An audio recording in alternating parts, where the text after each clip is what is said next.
L'invitée de la France de demain, Wassila Djellal, fondatrice des Infatigables. Bonjour. Bonjour. Je suis ravi de vous accueillir. Vous faites partie des lauréats de la 4e édition du Top 35.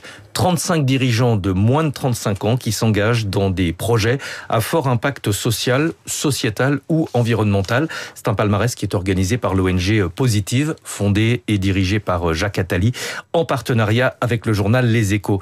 Votre engagement concerne l'emploi des seniors, parce que la vie professionnelle ne s'arrête pas à 50 ans. Comment est-ce que ça fonctionne? Comment est-ce que vous œuvrez en faveur de l'emploi des seniors?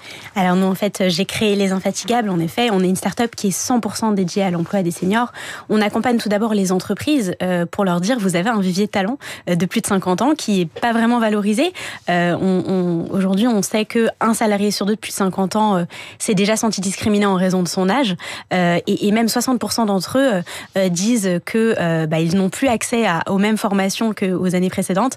Et à côté de ça, en effet, on lance aussi des programmes pour les demandeurs d'emploi plus de 50 ans, parce qu'on a 3 fois moins de chances de retrouver une activité quand on a dépassé cet âge. C'est-à-dire concrètement, vous les aidez à se réorienter si nécessaire? Exactement. On les aide d'abord à faire le point, à reprendre confiance en eux, parce qu'après l'arrêt de l'activité professionnelle, après parfois 20 ans ou 25 ans de bons et loyaux services, ça peut être compliqué, mais également on leur permet d'ouvrir un peu leur chakra et de regarder ce qui est possible aujourd'hui dans les nouvelles voies d'avenir.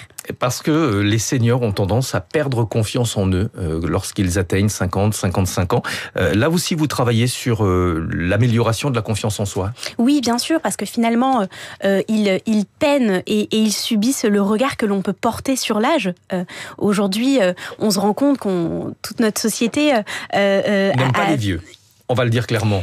On va dire ça. Alors, c'est un peu plus, en effet, je serais pas aussi tranchée. C'est assez cruel, mais dans plein de secteurs de la société, on n'aime pas les personnes âgées. Absolument. Et en fait, c'est un truc qui est très français, finalement. C'est un modèle très français.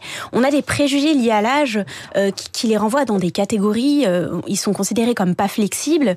Ils sont considérés comme plus être capables d'apprendre, alors que c'est pas le cas. Pas digitalisés aussi, ce qui est en général une erreur. Et ils pâtissent un petit peu de ces préjugés que l'on a sur eux, et c'est dommage. Est-ce que le plus difficile, finalement, ça n'est pas de changer les mentalités? Vous l'avez dit, une grande partie des seniors en entreprise ont déjà été victimes de discrimination ou de harcèlement en raison de leur âge. Oui, bien sûr, c'est hyper compliqué. Nous, aujourd'hui, ce dont on se rend compte, c'est que l'âge, c'est encore un tabou. On commence à arriver tout doucement, dans le cadre de notre carrière, à un âge perçu. Et là, tout à coup, et on reçoit des témoignages dans ce sens, on nous dit, là, je commence à être perçu, je l'ai dit, comme non flexible, comme un peu plus compliqué à manager.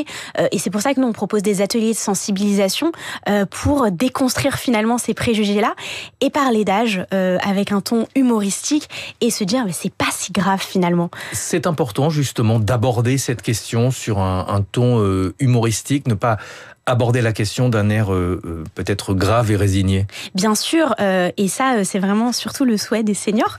En fait, ce qu'on nous dit souvent, et c'est d'ailleurs pour ça qu'on a appelé la start-up Les Infatigables, c'est qu'à partir de 50, on reçoit des communications pas très sympas, un peu vieillissantes en fait, des mails pour prévenir les AVC, des trucs très santé. Je vous le confirme, j'ai passé les 50 ans. Donc en fait, nous, ce qu'on dit, c'est oui, il faut déconstruire ça, et puis il faut en parler en disant que les années passent et c'est ok finalement. Et c'est une richesse et c'est ce qu'on veut dire aussi aux entreprises. C'est un vivier de talent, c'est une expérience qui doit être valorisée et vous n'aurez plus le choix parce que la population française vieillit et d'ici 2030, un salarié sur 3 aura plus de 50 ans. Alors justement, certains nous affirment que le décalage de l'âge de départ à la retraite va automatiquement changer les mentalités en entreprise parce qu'il y aura de plus en plus de seniors dans les entreprises. Vous y croyez sincèrement ou est-ce que ça reste un combat extrêmement difficile? Alors nous, finalement, c'est ce qu'on constate de toute façon. C'est-à-dire que quand on accompagne certaines entreprises, certains grands acteurs, grandes entreprises françaises, ce qu'elles nous disent, c'est que la moitié de leur effectif déjà a plus de 50 ans. Donc en fait, elles se posent la question et elles se rendent compte que l'âge de départ à la retraite reculant, il faut maintenir la motivation en fait pour des personnes qui vont travailler jusqu'à 62, 63, 64, 65 ans. Maintenir pas juste la motivation, l'intérêt pour sa carrière. Donc finalement, nous on le voit plutôt positivement. On se dit que ça va aussi forcer les entreprises à se saisir du sujet et à permettre à chacun de continuer à vivre une carrière épanouie jusqu'à la fin. Est-ce que la situation en entreprise est la même quel que soit le sexe du salarié? Est-ce que c'est encore plus plus difficile pour les femmes seniors. Évidemment, c'est plus difficile pour elles. D'ailleurs, on voit aujourd'hui, on a des initiatives que j'aimerais souligner, comme Force Femmes. Force Femmes, qui sont des associations qui coachent et qui aident les femmes de plus de 50 ans à retrouver une activité. C'est plus dur, c'est la double peine, et j'ajouterais même parfois le critère ethnique aussi qui peut rentrer. Nous, on a déjà eu des témoignages de femmes de plus de 50 ans, issues de minorités, pour lesquelles voilà, c'était compliqué de retrouver une activité ou juste de poursuivre une carrière professionnelle sereinement. Ce que vous dites, ça n'est pas uniquement théorique. La discrimination des seniors, vous l'avez directement constaté dans le secteur du conseil en technologie. D'ailleurs, ça a été l'un des points de départ de votre engagement. Absolument. Moi, j'étais dans le conseil, dans des grands groupes français, et ce que j'ai vu, c'est que à partir de 50 ans, certains de mes managers qui avaient raté le prochain poste, qui avaient loupé le coche, l'évolution de carrière, commençaient à être mal vus, en fait. Et à ce moment-là, il y a un stress qui arrive, parce qu'on se rend compte que c'est pas le moment de perdre son activité, et ça, c'est hyper dommage. Le taux d'emploi des seniors en France est plutôt bas, plus bas que la moyenne européenne. Pour quelle raison, à votre avis? C'est parce qu'on a un filet de sécurité sociale qui est bien développé en France, ou tout simplement la France aime encore moins les vieux que les autres pays? Disons-le franchement. Je l'ai dit tout à l'heure, on pense qu'il y a quand même un problème un peu français qui est lié aux préjugés que l'on peut avoir, et j'ai pas peur de le dire. Certains recruteurs ont encore du mal à recruter des personnes avec de l'expérience.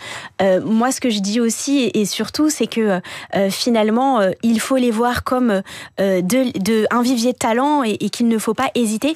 Je finirai en disant surtout que les managers en général ont peur de manager des personnes plus âgées, parce qu'ils ne se sentent pas capables, et aussi parce que certains ne sont pas formés pour. C'est pour ça qu'on propose aussi des formations pour accompagner ces profils-là. Merci beaucoup. Wassila Djellal, fondatrice des Infatigables. Votre combat, votre engagement a d'autant plus de force que vous avez moins de 35 ans. C'est la raison pour laquelle vous êtes dans les lauréats de la 4e édition du Top 35 de l'association Positive, en partenariat avec les Échos. 6h21, Natacha